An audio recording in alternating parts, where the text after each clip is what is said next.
Boa noite, amigos. Estamos aqui mais uma semana para o nosso estudo, nosso evangelho semanal. Agradecendo a vocês por estarem conosco mais um dia.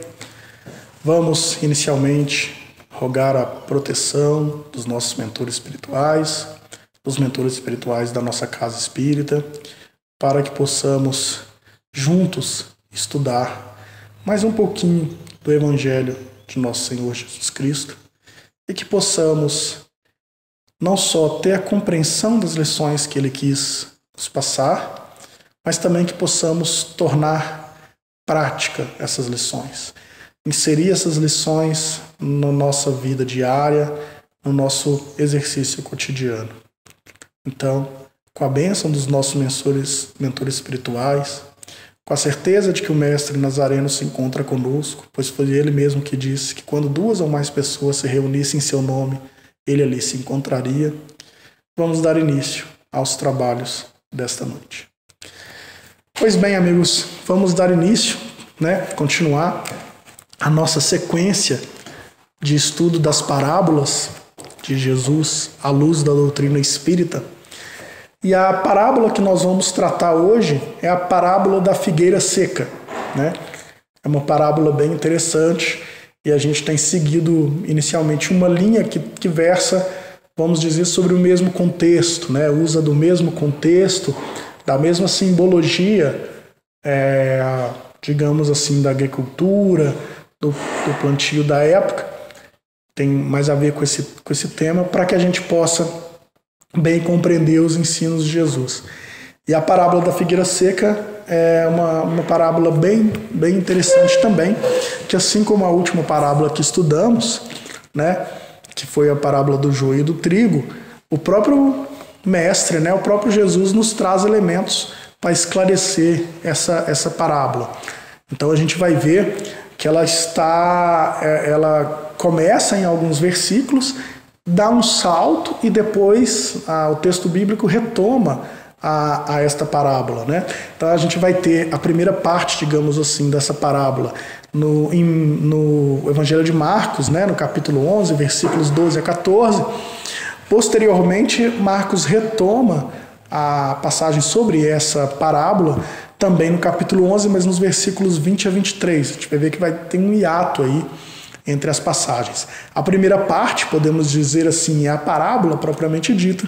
Essa segunda parte, quando é retomado, digamos que são os esclarecimentos de Jesus sobre a parábola. Então, assim como na parábola do joio e do trigo, a gente tem esclarecimentos do próprio Mestre sobre como compreender essa parábola, vamos ter aqui também na parábola da figueira seca, ou algumas traduções bíblicas utilizam a denominação de parábola da figueira estéril, quer dizer a mesma coisa. Ele também vai trazer esses esclarecimentos. Vamos fazer aqui então, de início, a leitura da parábola para a gente bem compreender, mais uma vez lembrando que a gente segue aqui o texto traduzido pelo Haroldo Dutra Dias. Então vamos lá. No dia seguinte, ao saírem de Betânia, teve fome. E, vendo de longe uma figueira com folhas, foi ver se encontraria algo nela. Dirigindo-se a ela, nada encontrou senão folhas, pois não era tempo de figos. Em resposta, disse a ela: Nunca mais ninguém coma fruto de ti. Os seus discípulos ouviram isso.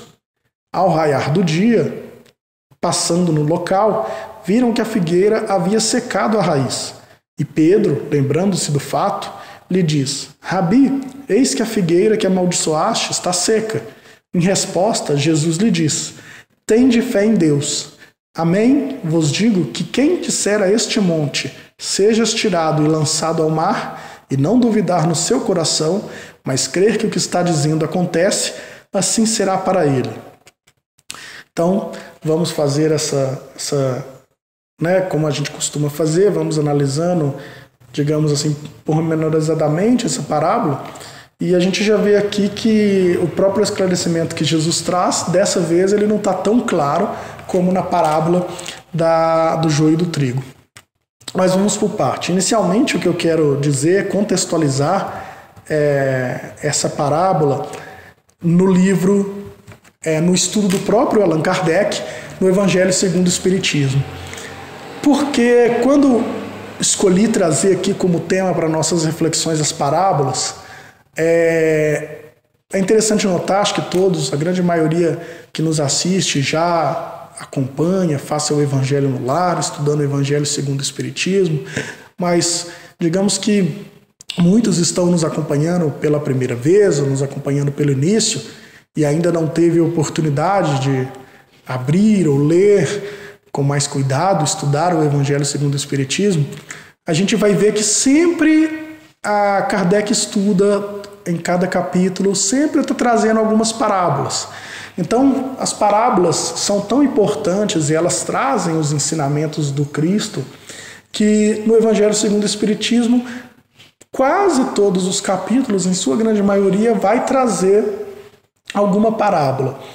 E eu quero então contextualizar em que capítulo do Evangelho segundo o Espiritismo a parábola da figueira seca foi estudada por Allan Kardec. Inclusive depois nas instruções dos Espíritos, né, o Evangelho segundo o Espírito, nós temos aí sempre iniciando com um trecho bíblico, uma passagem bíblica, depois os comentários de Kardec, as reflexões de Kardec, e na sequência as instruções que os Espíritos nos trazem sobre aquele ensinamento refletido. Então, na obra O Evangelho segundo o Espiritismo, essa parábola foi estudada no capítulo 19, cujo título é A Fé que Transporta Montanhas. E, para mim, digamos assim, o aspecto mais relevante, mais importante dessa parábola, e ele tem vários, é justamente essa questão da fé. E não somente da fé pura e simples, mas a qualidade da fé que a gente deve ter, a qualidade da fé que Jesus espera que nós tenhamos e que nós exercemos essa fé. É isso que nós vamos ver. Antes, deixa eu só fazer um adendo. Esse tema também da qualidade da fé que a gente deve ter já foi estudado aqui várias vezes em nossa casa espírita, por outros palestrantes também. E nós vamos fazer hoje uma leitura disso, a partir da parábola da figueira seca. Quero também registrar que o texto bíblico ele tem diversas interpretações, né? E a gente não quer aqui trazer a única interpretação ou a interpretação mais verdadeira ou a única... Não, nada disso. Na verdade, a gente sabe, quanto mais a gente estuda, e os judeus já falavam isso, que a Torá tem 70 faces, ou seja, o texto bíblico ele tem diversas interpretações, né? E a gente vai ganhando em interpretação, em conhecimento, na medida que a gente mais estuda. Quanto mais você estuda, quanto mais você se desenvolve intelectualmente e moralmente também, né? A gente vai evoluindo aí nossa moralidade como espírito em evolução, a gente amplia a nossa visão e, consequentemente, a gente vai ganhando, enriquecendo nossa interpretação do texto bíblico. Então não existe interpretação mais certa ou uma única interpretação que seja exclusiva. Na verdade, na medida em que a gente enriquece, a gente vai ganhando, enriquecendo a nossa interpretação do texto bíblico. Obviamente que a gente não pode fazer aí uma deturpação, né? Isso também eu não estou sendo ingênuo a ponto da gente abrir para qualquer interpretação, uma interpretação que seja completamente dissociada do que o texto bíblico traz. A gente tem que ter uma interpretação sistemática de todo o conjunto e fazer essa filtragem de acordo com todos os ensinos de Jesus, para a gente sempre estar caminhando com as diversas interpretações numa linha coerente, né, com a mensagem do Cristo. Então, feita essa ressalva, vamos prosseguir, né? Então, o ensino de Jesus quis nos ligar nessa parábola, primordialmente está ligado à fé, né? Mais do que isso, a forma pelo qual nós exercemos a nossa fé. Não foi a própria resposta que Jesus deu a Pedro. Quando a gente leu aqui a parábola, a gente viu que depois Pedro comenta com ele sobre a figueira que secou, né? Que ele amaldiçoaste. Qual foi a resposta de Jesus? Tende fé em Deus. Nós vamos compreender, então, por que Jesus deu essa resposta e o que ela quis dizer.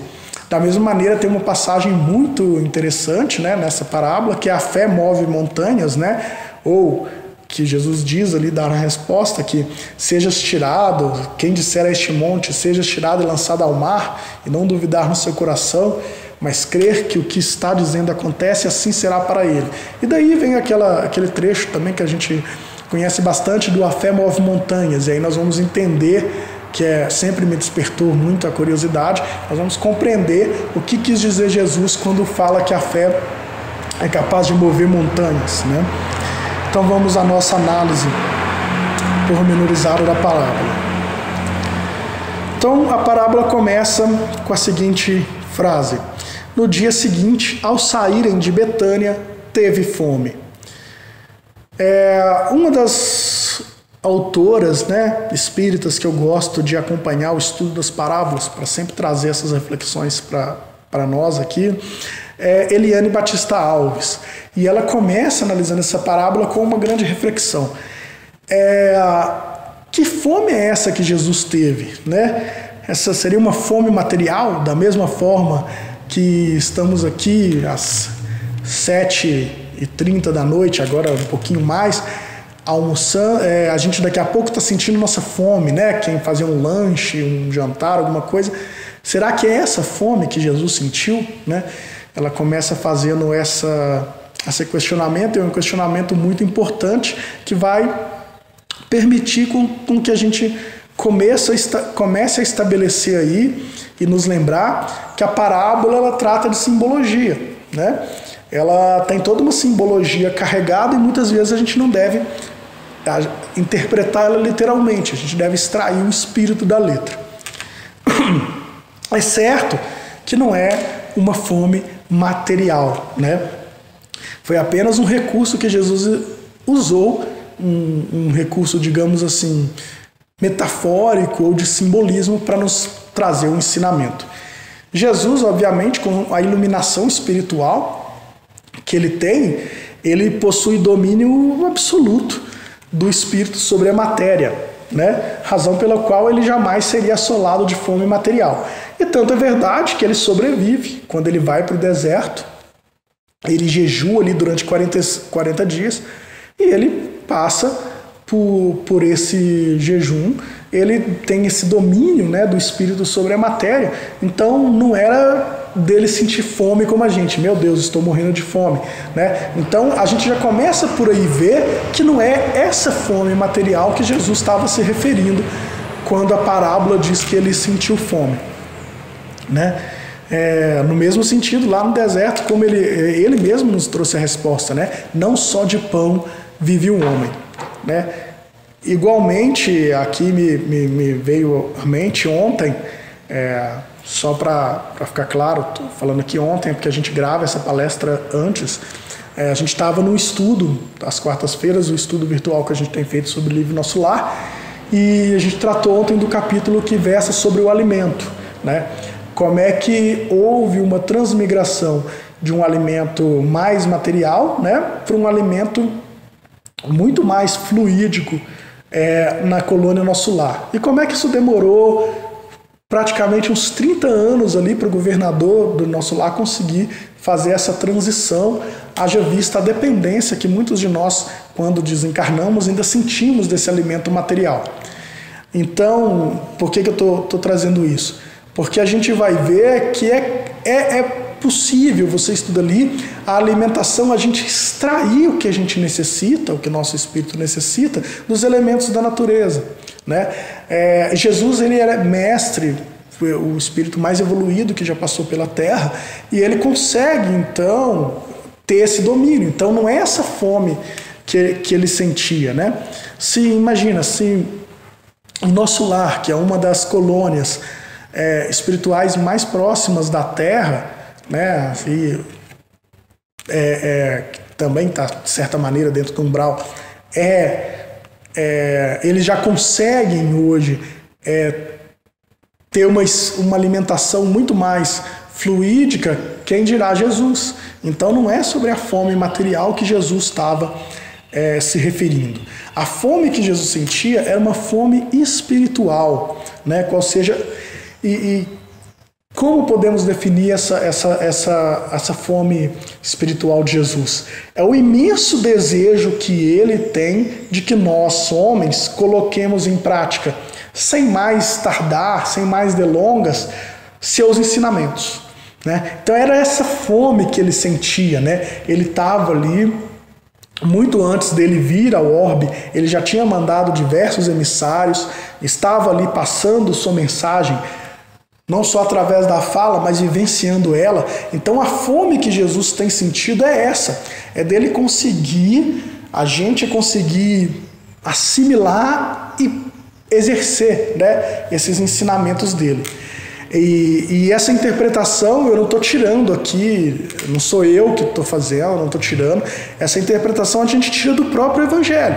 Vamos lá no Evangelho de João, né? Tem uma passagem que o evangelista João ele diz: a minha comida, né, se referindo a Jesus, a minha comida é fazer a vontade daquele que me enviou e realizar a sua obra.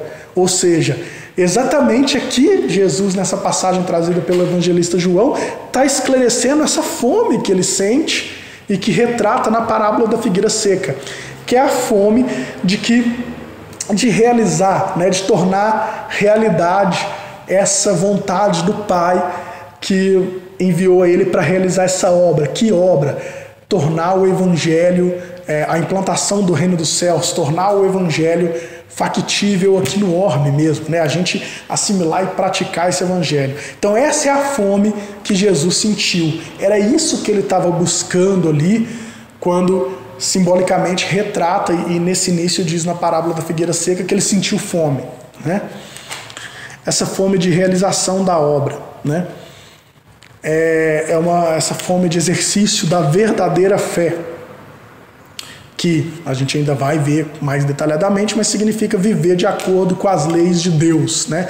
Desde uma palestra que a gente fez lá no início do ano, uma conversa que a gente teve em que a gente fala sobre o início do mal, que a gente fala o que aconteceu. A gente lá, simbolicamente, no Gênesis, em Adão e Eva, a gente escolheu se distanciar das leis divinas, a gente entendeu por bem acreditar que a gente era capaz de definir o que é bom, o que é mal, e a gente mesmo cuidaria de tudo sem atuar de acordo com a vontade do Pai. Essa fé, né, que a gente busca, esse exercício, essa fome de Jesus, é que a gente volte a se conectar com o Pai e vivendo de acordo com as leis de Deus. E ainda, por fim, para a gente terminar essa primeira frase aí, para corroborar esse sentido, né, de que não se refere à fome no sentido material, é que o próprio texto da parábola diz que não era tempo de figo, né? Ou seja, Jesus é o criador do nosso planeta, ele moldou o nosso governador. Obviamente que em sua imensa sabedoria ele tinha plena certeza de que não era tempo de figo, né? E a gente vai compreender depois por que ele estava buscando figo numa figueira, simbolicamente falando, quando ele sabia que não era tempo de figo, né? Então, mais uma vez, isso só reforça que a nossa interpretação deve sair da literalidade para ver que ele não estava buscando um alimento material e que a fome dele não era uma fome material. Então, prosseguindo, e vendo de longe uma figueira com folhas, foi ver se encontraria algo nela. Dirigindo-se a ela, nada encontrou senão folhas, pois não era tempo de figos. Dessa assertiva a gente pode extrair então que um dos ensinos que Jesus nos lega nessa parábola é de autossuperação. Como eu disse, não era tempo de figos. E o que tem a ver com essa autossuperação? Isto é, como é que se pode produzir frutos em tempos e em condições adversas, né? Quando o tempo e a condição não é propícia à produção desses frutos. Então, olha para você ver, Jesus sentia fome e ele sabia que não era tempo de figos e ele esperava encontrar frutos nessa figueira.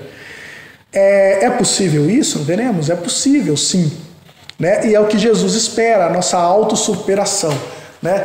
A gente está aqui estudando, cada dia que passa mais a doutrina espírita, a gente vai saber que essa autoiluminação que a gente busca para que a gente possa produzir bons frutos, né? Sair da nossa, não só deixar de praticar o mal, mas também praticar boas ações, a gente não precisa esperar estar pronto, né? Senão a gente fica, não, estou ainda me preparando, estou pronto. É uma autossuperação. Obviamente isso exige trabalho, uma resiliência, uma força moral muito grande, uma autossuperação. Então, esse é um das mensagens trazidas nessa parábola, que a gente deve, então, produzir frutos mesmo antes do tempo. Por quê?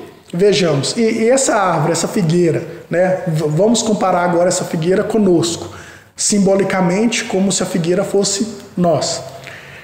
Era capaz da figueira produzir frutos naquele momento em que Jesus a procura ali? Por que não seria, né? Ela era uma semente que já germinou, que já cresceu. A própria parábola diz que é uma figueira frondosa, né? Então tinha folhas, robusta, cresceu ali o tronco, já era bem robusta, cheia de folhagens, ou seja, ela já tinha todas o necessário para produzir bons frutos. E a gente vem estudando essas parábolas ao longo dos últimos encontros. Desde a parábola do semeador, a gente vem falando o que a gente precisa. A gente já nasce com um germen, né, dentro de nós, das leis divinas, está na nossa consciência. A gente precisa desenvolver, então, preparar o terreno e deixar que essa semente se desenvolva, né,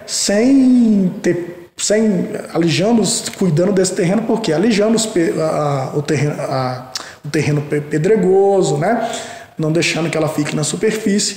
A gente então deixa com que ela germine, crie raízes, cresça seu caule, vai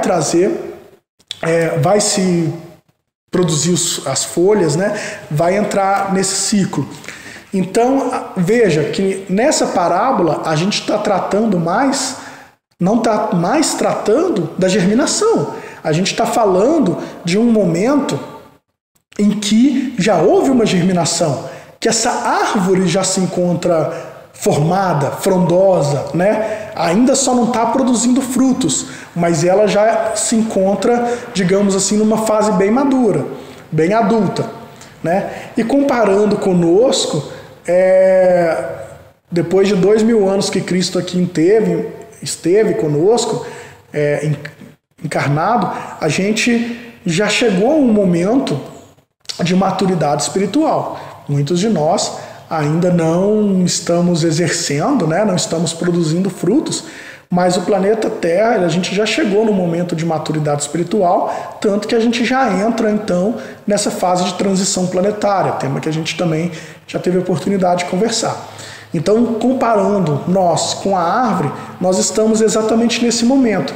E essa parábola da figueira, então, nós temos aí a parábola do semeador, depois a do joio e do trigo. Digamos que são parábolas de preparação, né, de uma fase preparatória. E a parábola da figueira seca, ela também traz para a gente já um período muito a ver com o que a gente está passando, que é esse da transição planetária. Então a gente já está num período de maturidade. E isso eu vou dizer muito para nós que estamos aqui no movimento espírita, a quem está aqui nos assistindo.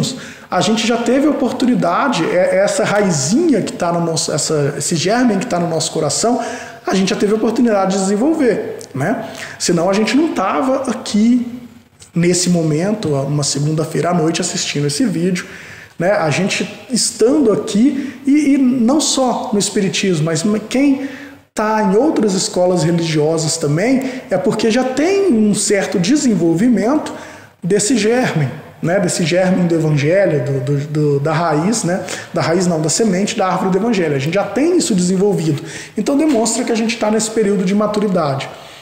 A questão agora é, vamos produzir frutos? Né? Vamos ficar esperando as condições adequadas, o momento adequado, a gente achar que está pronto para a gente começar a produzir bons frutos? Né? Seria esperar, o simbolismo da parábola, esperar a época de figo para colher o figo?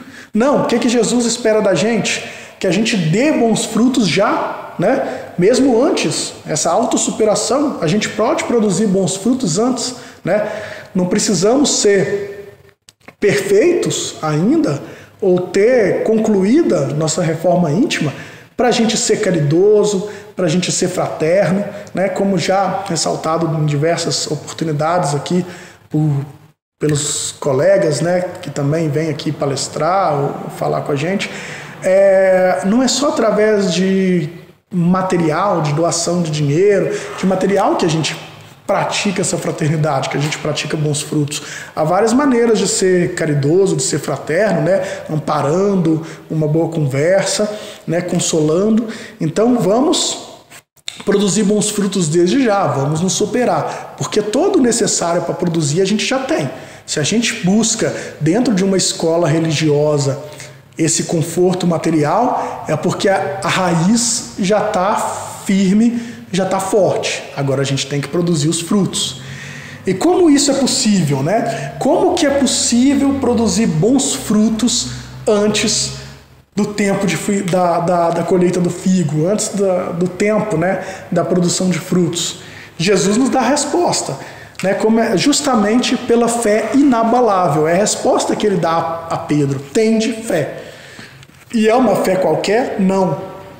Essa fé inabalável, né? A fé que move montanhas, como esclarece o próprio Cristo, né? Vamos ler mais uma vez aqui. Em resposta, Jesus lhe diz: tende fé em Deus. Amém vos digo que quem disser a este monte, seja tirado e lançado ao mar, e não duvidar no seu coração, mas crer que o que está dizendo acontece, assim será para ele. Então, é uma fé inabalável, uma fé que vem de dentro, né?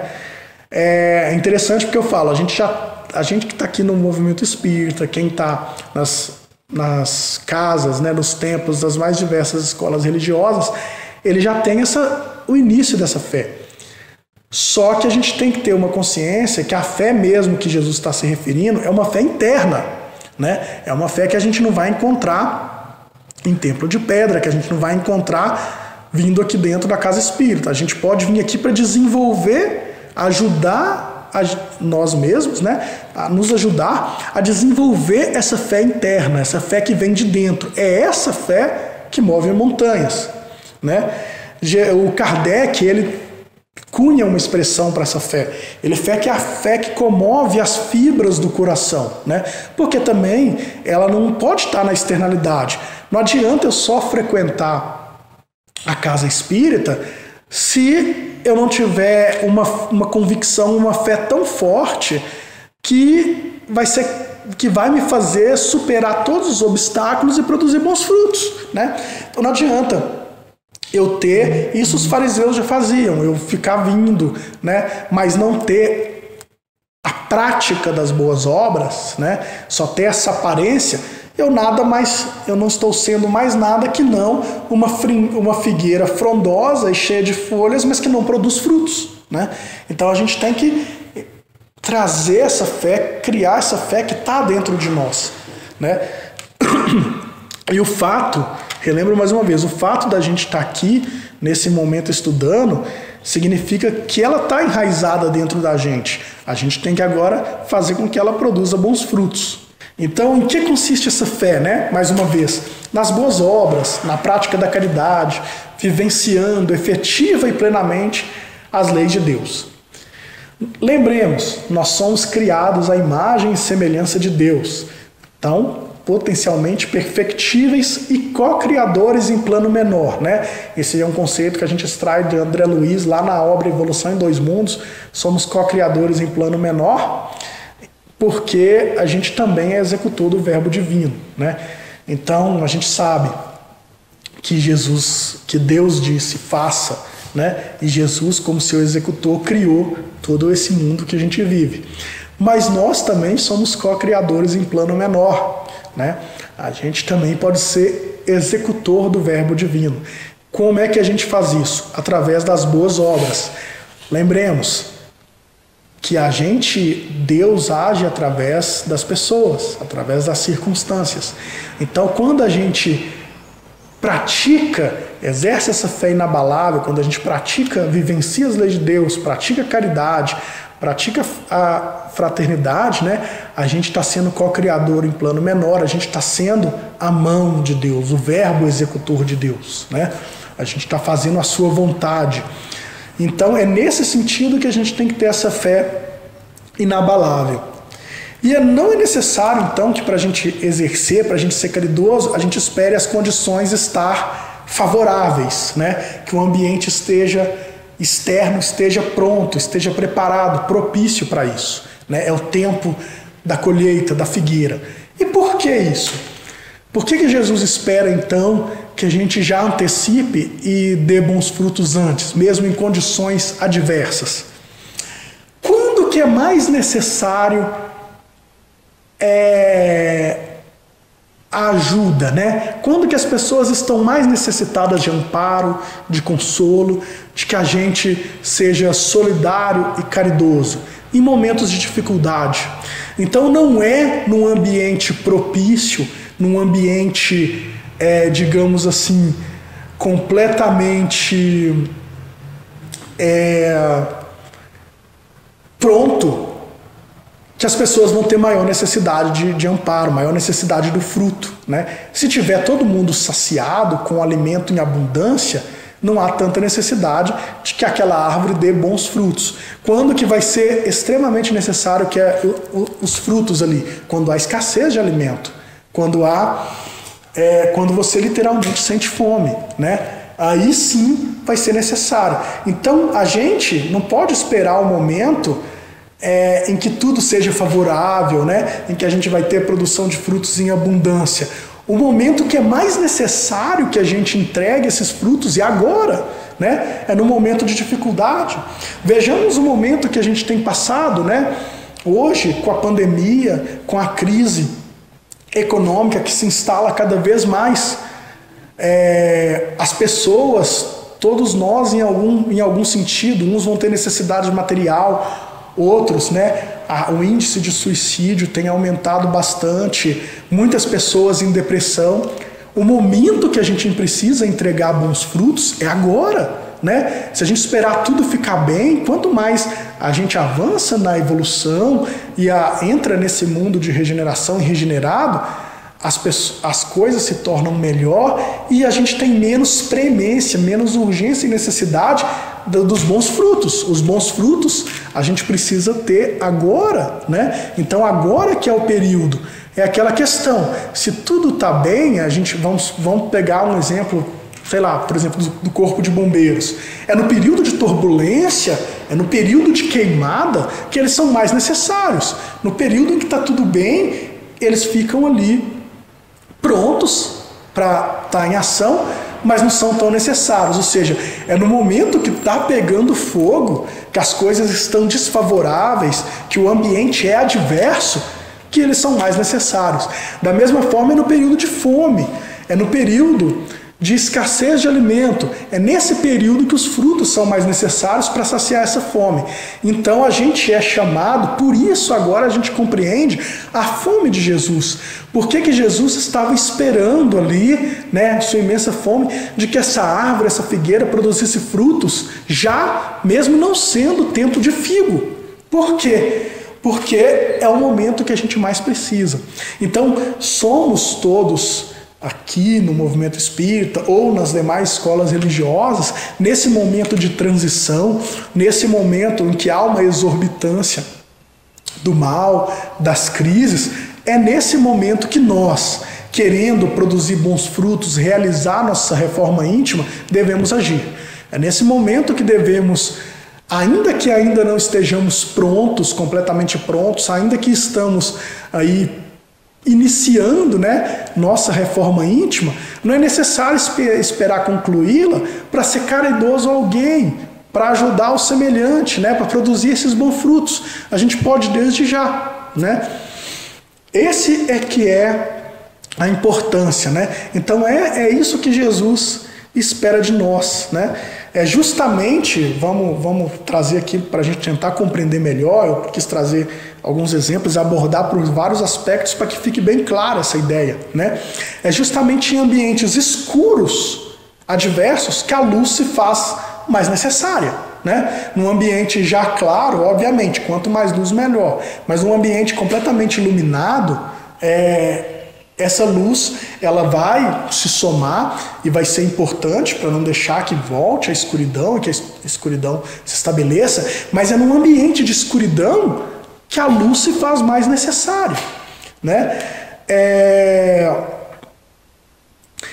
É com a fé que vem de dentro, então, a gente já tem essa centelha de luminosidade dentro de nós, né? Esse germe, agora usando outro simbolismo, esse germe que eu falo que a gente tem dentro de nós, desde a parábola, então, do semeador, que precisa germinar e virar essa árvore frondosa, essa germe também pode ser, simbolicamente falando, como uma centelha de luz. A gente tem dentro de nós essa centelha de luz, né? O que a gente precisa fazer então dessa fé inabalável, por isso de novo é a fé que vem de dentro das entranhas da alma.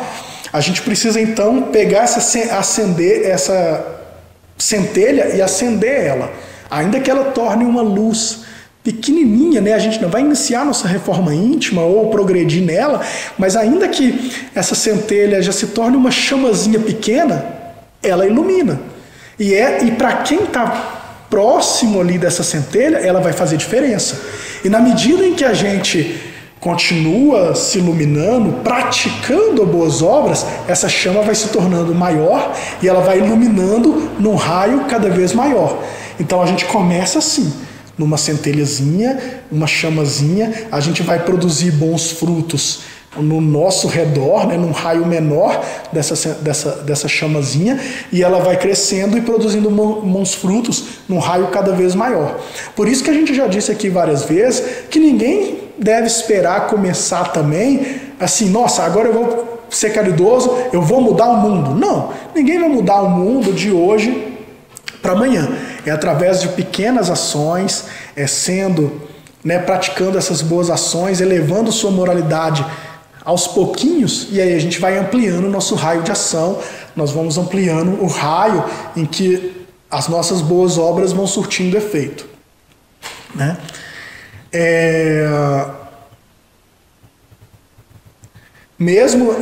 Vou dar mais um exemplo aqui para terminar, né? Que a gente deve, e esse exemplo não sou eu que vou dar, disse que vou dar um exemplo, mas esse exemplo quem deu foi o próprio Jesus, né? Em sua passagem aqui na Terra. Vamos lembrar o momento do Calvário, né? Com todo sofrimento, toda perseguição que ele teve, ele não produziu bons frutos? Então ele exemplificou em sua vivência que não é necessário estar pronto, que o momento pode ser o mais adverso e conturbado possível, ainda assim é possível dar bons frutos.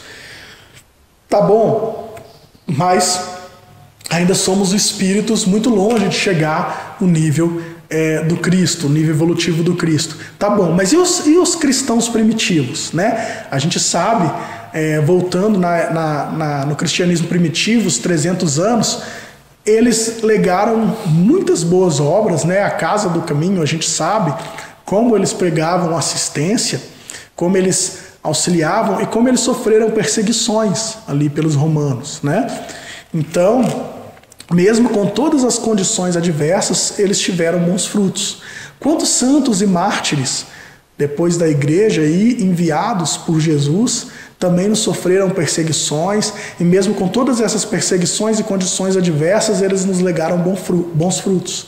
Então, dificuldades de ordem material, né, da gente não ter tempo, e qualquer tipo de dificuldades que a gente coloque para produzir esses bons frutos, são meras desculpas, né? A gente não tá aí já pronto, com a árvore do evangelho já germinada, crescida em nós, mas a gente está igual a figueira estéril sem produzir qualquer fruto.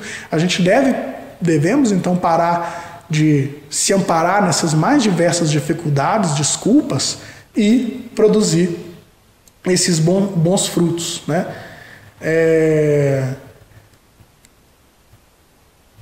Então, a gente deve produzir esses bons frutos. E agora, lembra que eu falei da fé que move montanhas? Então, o que Jesus quis dizer ali, né?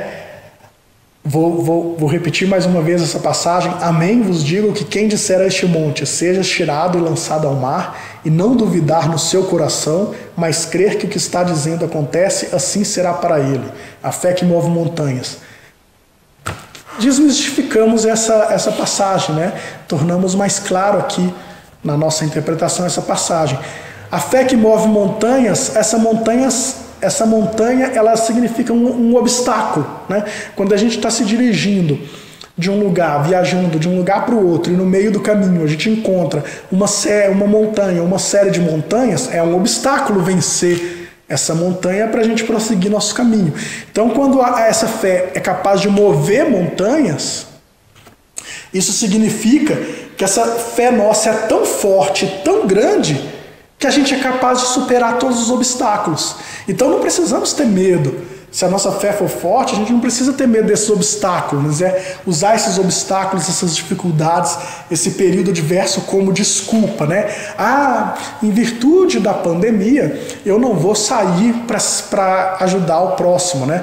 Eu lembro que muitos aqui de nós nos centros fomos em março na palestra do Divaldo, logo no início da pandemia, e ele falou, olha, que essa pandemia não nos impeça de ser a mão de Deus. Ou seja, não deixemos essa dificuldade ser uma montanha, ser um obstáculo para que a gente possa ajudar aos outros, né? Para que a gente possa ser caridoso. A gente pode contornar. É lógico, eu posso vir aqui mantendo um distanciamento, usar álcool gel, máscara, e eu vou contornar essa dificuldade, né? Não é assim que a gente faz para contornar uma montanha, ou a gente escala, ou a gente contorna ela, ou a gente cava um túnel, mas a gente contorna essa dificuldade. Então, eu contorno essa dificuldade, eu movo a montanha para produzir esse fruto, para ser a mão de Deus, ser o verbo executor da vontade de Deus. Então é isso que significa a fé que move montanhas, romper esses obstáculos, né?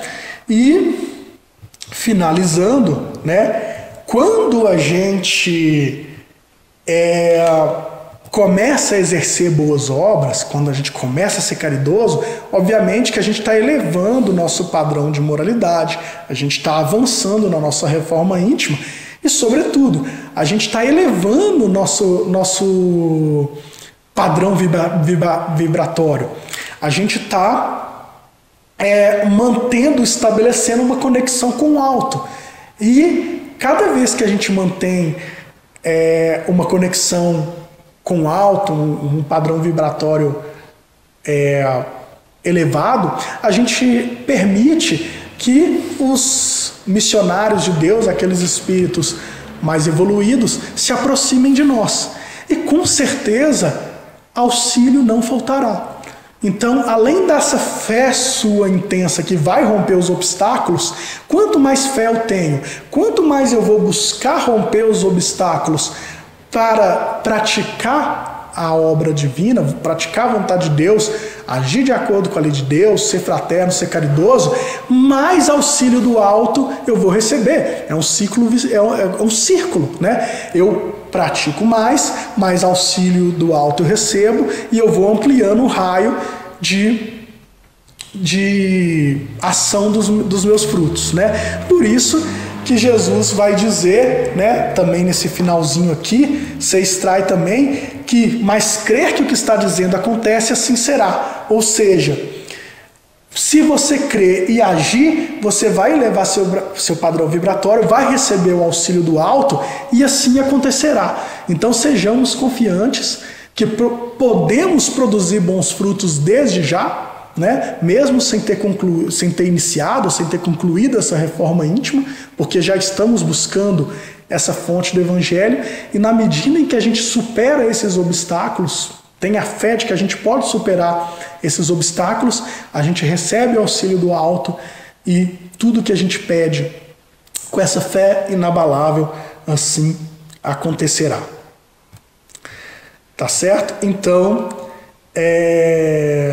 por fim aqui, né, a última passagem em resposta, disse a ela, né, nunca mais ninguém coma fruto de ti. Os seus discípulos ouviram isso. Ao raiar do dia, passando no local, viram que a figueira havia secado a raiz. E Pedro, lembrando-se do fato, lhe diz: Rabi, eis que a figueira amaldiçoaste está seca. Né? Será que Jesus quis mesmo amaldiçoar a figueira estéril? Né? Como eu disse, vamos fazer uma interpretação sistemática. Jesus não usou em momento nenhum de violência, né? Desse recurso da maldição. Então, quando a gente vê ali maldiçoar, também é um simbolismo, né? O que Jesus, quando ele fala ali que ninguém mais comerá frutos de ti, né? É o mesmo simbolismo que a gente viu lá na parábola do joio e do trigo, quando ele fala que a gente deve enfeixar ali o joio e depois queimar, né? Significa que vai chegar um momento, né, e esse momento como diz Kardec na obra Gênesis, os tempos são chegados, vai chegar um momento em que é necessário, para a continuação da evolução do orbe terrestre, que essas árvores que não produzam bons frutos sequem até a raiz e deem espaço para aqueles que são capazes de desde já produzir bons frutos. Né? Como eu sempre venho aqui reiterando, o mundo em regeneração é para aqueles que estão dispostos a iniciar a reforma íntima, é para aqueles que estão dispostos a produzir bons frutos. Aqueles que não estão dispostos a isso, é o que Jesus coloca aqui na figueira, vai secar até a raiz. Né? E isso não significa, vamos dizer assim, essa maldição, porque a gente sabe que Deus não quer a morte do pecador, mas sim a morte do pecado. Então, assim como queimar, né, o joio, o feixe do joio, não significa a morte do pecador, aqui também secar até a raiz significa que essa árvore aqui, nesse mundo que está entrando, deixando de ser um mundo de provas e expiações e passando ao mundo de regeneração, aqui não terá mais lugar, né? Então, serão aí exilados por um mundo de provas e expiações em que vão ter a oportunidade de se desenvolver e começar a produzir bons frutos através de provas e expiações mais dolorosas. Tá certo? Então, essa parábola é um convite para que a gente, desde já, comece a produzir esses bons frutos, que a gente não espere achar que tem que estar pronto, que tem que estar concluído a nossa reforma íntima, para que a gente produza esses bons frutos, porque o momento já é chegado, como diz Kardec, a gente já está vivenciando a transição planetária e a separação do joio e do trigo já está ocorrendo, tá certo? Essa é a mensagem, né? A reflexão que eu quis trazer hoje com essa parábola da figueira seca. Vamos dar prosseguimento então, né? Antes da gente fazer as nossas irradiações finais e ler nossa mensagem final, quero fazer o convite a todos vocês mais uma vez, como já os colegas já fizeram anteriormente, para que curta nossas publicações, e como diz o Tiago, curtir não é para a gente trazer qualquer ganho ou qualquer retorno. Ou quando você curte ali nossas publicações, elas ganham um alcance maior no Facebook ou no YouTube, né? A gente sabe que o Facebook e o YouTube eles trabalham por algoritmos. Então, quanto mais curtidas tem numa publicação, eles jogam essa publicação em mais timelines para mais pessoas. E como a nossa única intenção aqui é trazer uma palavra de reflexão, de conforto para as pessoas, né? Quanto mais pessoas, irmãos, forem alcançados por essa palavra, né? Quem sabe ela alcança alguém que está precisando de ter essa reflexão, de ter essa palavra. Então é nesse sentido que a gente pede para vocês que, se possível, dê a sua curtida lá. Vamos passar então ao momento das irradiações e pedindo aos mentores que fluidifique nossa água aqui presente, fluidifique a água na casa de cada um de vocês, colocando os fluidos necessários à nossa cura espiritual. Vamos também irradiar nossos bons pensamentos a todos aqueles que se encontram enfermos, a todos aqueles que se encontram em um leito de hospital, né, muitas vezes afastados dos seus familiares, aqueles que se encontram com a depressão, sofrendo deste terrível mal, que o Senhor possa tocar-lhes o coração para que possam receber o auxílio de nossos irmãos, trabalhadores do bem. Vamos rogar nossas orações, porque com certeza nossas orações servirão como um refrigério e poderão ser bastante úteis nessa conexão para que recebam o auxílio e o conforto necessário. Aqueles que se encontram nos presídios, os órfãos, vamos rogar bons pensamentos a todos eles. Com certeza o auxílio do Pai a ninguém escapa. Todos receberemos esse auxílio do Pai. Vamos agradecer por essa semana que passou, por mais essa oportunidade de aqui estar presentes, pedindo a bênção dos nossos amigos espirituais para que possamos encerrar os trabalhos dessa noite após a leitura da mensagem do dia para a nossa reflexão. Então, dia 26, a mensagem do Espírito Sheila, psicografado por Cleiton Levi. Em silêncio. Em silêncio, o dia espera que a noite vá para anunciar a alvorada. Em silêncio, a fonte que teve as águas agredidas com dejetos espera a sujeira baixar para seguir servindo sempre. Em silêncio, a árvore podada espera a recuperação dos galhos para continuar oferecendo seus frutos. Em silêncio, as células do corpo humano se renovam a cada dia, garantindo a existência das criaturas. Cultiva também o silêncio ante os lances difíceis da jornada do mundo. Age no bem e entrega os resultados a Deus, que nos garantirá sempre o melhor. Hoje, talvez, a dificuldade te bata à porta. Em silêncio, porém, ela também partirá, deixando as bênçãos da lição que te felicitará depois. Então, essa mensagem do dia, que todos tenhamos uma boa semana, que a paz de Deus esteja conosco.